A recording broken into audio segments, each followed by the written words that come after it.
nice that they are comfortable enough to not have a job, but I'd like them to be more comfortable and be able to do this for as long as possible, because then Team USA is just going to keep getting better and better, and we're going to start to become a dominant force instead of just the top 3 program. So are the guys allowed to have independent sponsors? Yeah, of course. So normal clubs like Titan Mercury and NYC and Sunkist fund all the travel and housing once we go overseas. I think you get like 1 overseas trip, and then anything domestic, they'll cover your flights. And then Team USA pays for 1 overseas trip and then some other camps and things like that. And then there's also, you can have apparel, and then you can have shoes be separate, and then supplements, and pretty much anybody that'll give you money, these guys will support them. And I think that it's worth it. It's a win-win for both people, because we're not expensive. We're in the wrestling world, and we have pretty big fan base, and these fans are loyal. So I think that the companies get what they offer in return. I think it's a win-win. When you were at Ohio State, did they have the Ohio RTC going on then? Yeah. When I was training at the Ohio RTC, we had 5 guys on the world team out of 7 weight classes, with Angel Escobedo, myself, J.D. Bergman, Tervel Delagna, and Gavin, Keith Gavin. So you just mentioned how established and how competitive you guys were. What are the differences that you see in starting the NJRTC opposed to being at such an established RTC like Ohio? Yeah, we weren't really established when I got started there. It started out with Tommy Rollins and Joe Heskett was the original Ohio RTC, and back then there wasn't really a ton of RTCs. Maybe it was just like Penn State, the Hawkeye RTC, Okie State, and maybe a couple other ones, maybe Michigan. Yeah, Michigan definitely had one. So it was mainly just the big ones, and then a couple other guys training out of their college rooms. But right now it's like everybody has an RTC, and they're all trying to keep their superstars and find funding for them, and it's great for wrestling. I think just raises the bar much, much faster than if you were the best guy in the room and you were training to win the NCAAs.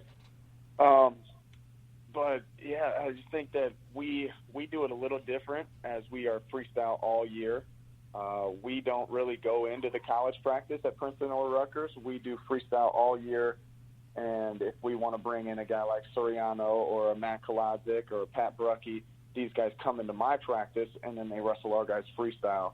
And I think it benefits both guys, but I think that our freestyle makes huge gains on the other guys that are more of I want to say, an addition to the NCAA room, to the university room. Our guys wrestle freestyle all year, and we are doing parterre and edge of the mat stuff all year round instead of just normal 4 months of freestyle season. So I think that's where we made our biggest jumps, at least domestically, and making those things like take down the turn and making the freestyle just a part of your wrestling instead of having to think a little bit out there.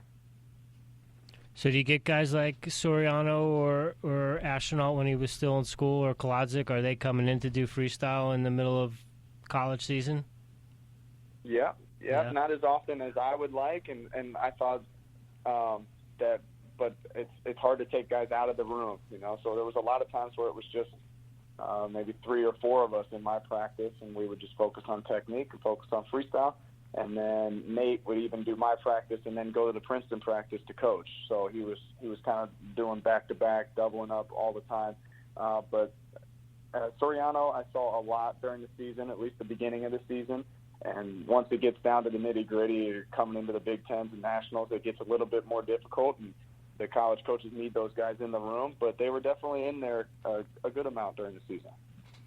We just released a podcast today with Coach Brian Heller, and one of the topics we talked about was the benefits of training freestyle for Scholastic and talking the high school or the college kids into doing freestyle.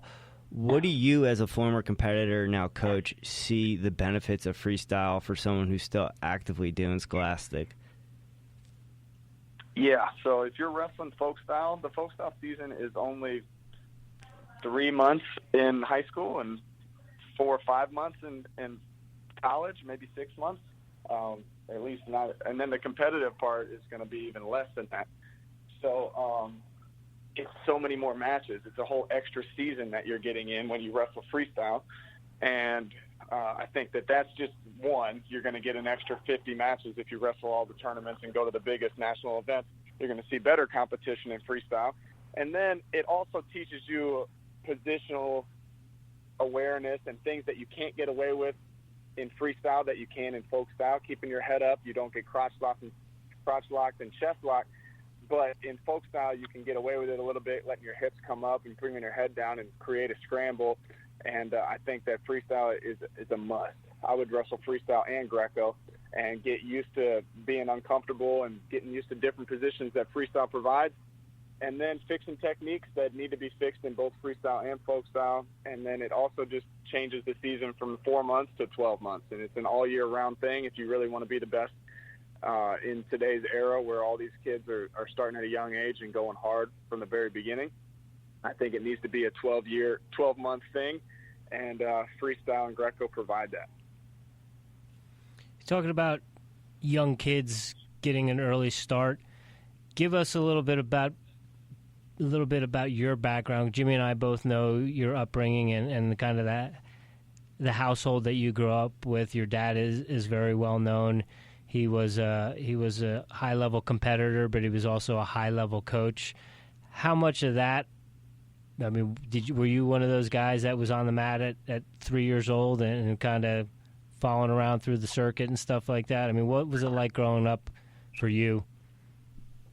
Yeah, so my dad never pushed wrestling on me, and it wasn't even just never pushed it. It was like the opposite. Like my dad was in sales. I had no idea that he was a wrestler. I remember coming home and telling him I wanted to wrestle, and it was because my buddy wrestled. It had nothing to do with my dad telling me about it or anything like that. I just remember his eyes lighting up and me thinking, like it was such a memorable experience. So I was like, why is he so excited about this? And that's how clueless I was to his past. And I remember he had a lot of wrestler friends, but I really never put two and two together. And even when I started middle school practice, and that was my first year of wrestling in 6th grade. So no youth, no little kids tournaments for me. And I remember my dad coming in to practice, and I remember thinking, like, sure, you're good at doing push-ups and pull-ups, but what do you know about wrestling? And so just totally oblivious to the fact that he had a world silver medal in his pocket and coached the Olympic team for USA and once for Canada. So pretty different experience than most of the youth parents that I come across. Yeah, I was not expecting that response at all.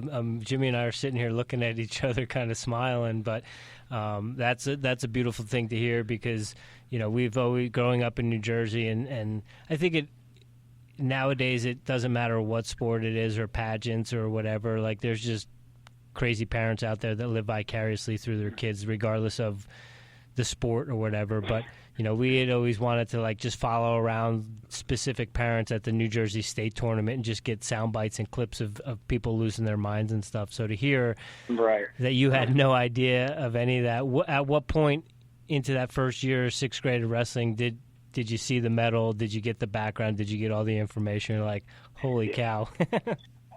Yeah, I really don't know because I'm sure I knew that stuff. Like looking back, I had, as much as my dad loves to talk about wrestling, he had to have told me. I just for whatever reason, he tricked me into thinking that he wasn't this wrestling guy because then it puts a lot of pressure and then you got shoes to fill. And wrestling, it's such a difficult sport. It has to be for yourself. And I mean, there's a few success stories of kids who their dads really pushed them hard and made them go to practice and all the time and 2-a-days and extra conditioning all the time. And some of those kids turn out great, but I think the majority of them burn out, or once they get to college and they get away from their dad, they really just don't want to do it anymore. And wrestling it's way too hard if you don't want to do it. And with as grind as the practice is, and then you add cutting weight, and then you add the second practice a day, it can get very, very brutal, even if you really love it and want to be there. So if you're doing it for somebody else, it's going to get tough. Yeah, I can probably name off at least 5 kids that won state titles or multiple state titles on fumes that were so over it. by the time they got to high school, but because they had been from this club to that club and done this in the summer, that they were so polished that, like I said, they won at least one, if not 2 or 3 state titles just on fumes, and we're so over it. And, never, and that's the big thing with us is we're trying to, when we had Coach Heller on, we had Mike on, is like we're just trying to bring a positive experience and light to wrestling, because I think a lot of people come away with it maybe a bad taste in their mouth because of parents like that, or because of cutting weight. And that was another thing when you mentioned it, I was going to ask you, your thoughts on cutting weight and versus wrestling at your natural weight when you're eating properly and those sorts of things. Like, what are those guys? Are those guys cutting a lot that you're working with, or are they pretty close to walk around weight? Yeah, so I'll give you my personal experience first. I think I cut way, way too much my whole career, really. Maybe not in high school. I don't think I cut very much in high school, but I always was in this situation where it fit for me to go down with our team. We had Jay Jaggers and then Lance Palmer above me. It was like, out of us 3, none of us could be out of the lineup, so we all just kind of had to go those weights. And so we stayed there, and so then it kind of just built this thing where I needed to stay at this weight, and I kind of had to cut weight, and it's just kind of the way my career worked out. So if you're forced in this situation, you make the best of it. But if I was going to suggest something, I wouldn't say wrestle your natural weight, but I wouldn't say cut weight either. I would say you could find a balance in between, and I would even lean more towards wrestle your natural weight. And maybe, depending on how old you are, it could be, I don't want to suggest cutting weight at all for anybody in youth sports, but if you're in high school, I'm thinking cut 4 to 5 pounds, something that's easy to make, something you can do consistently. It's a couple workouts, or maybe just one workout or one light meal close to weigh-in. And then in college, it could get a little bit more depending on how your body works. You guys should know at this point if you're a college guy, but I'm still thinking like 7 at the most. If you're starting to cut 10 every Monday or 12 every Monday and you're already pretty lean, and I'm talking about cutting weight, not losing weight. If you can diet and lose weight and get to fighting shape, then I'm all about it. But once you have to start losing water weight and you have to really shrink your body, I think that becomes detrimental to your success and your training.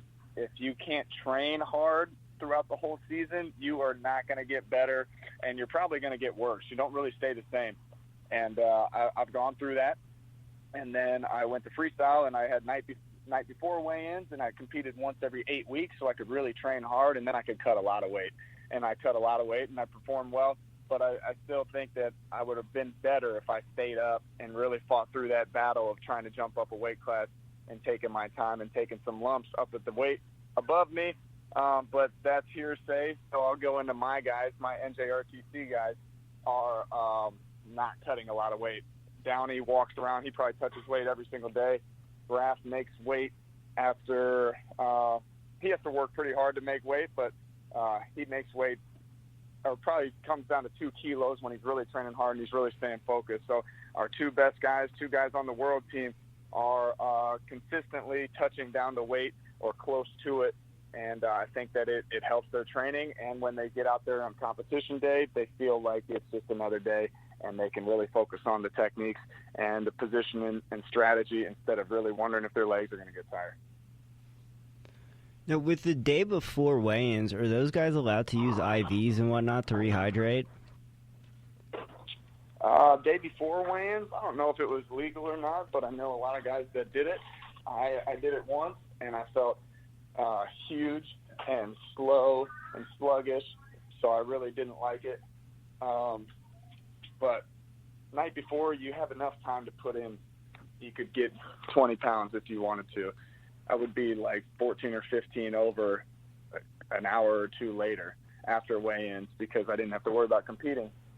So the IV wasn't really necessary for me because having the whole night, I would always get really big and then run and sweat and lose some of it and then drink and refuel again. That was kind of my process after the night before weigh-ins. But IVs were not a thing in my life, really. When you were in college and you were cutting, how much were you cutting? I would say consistently like 12 over on a Monday, and I'd be like kind of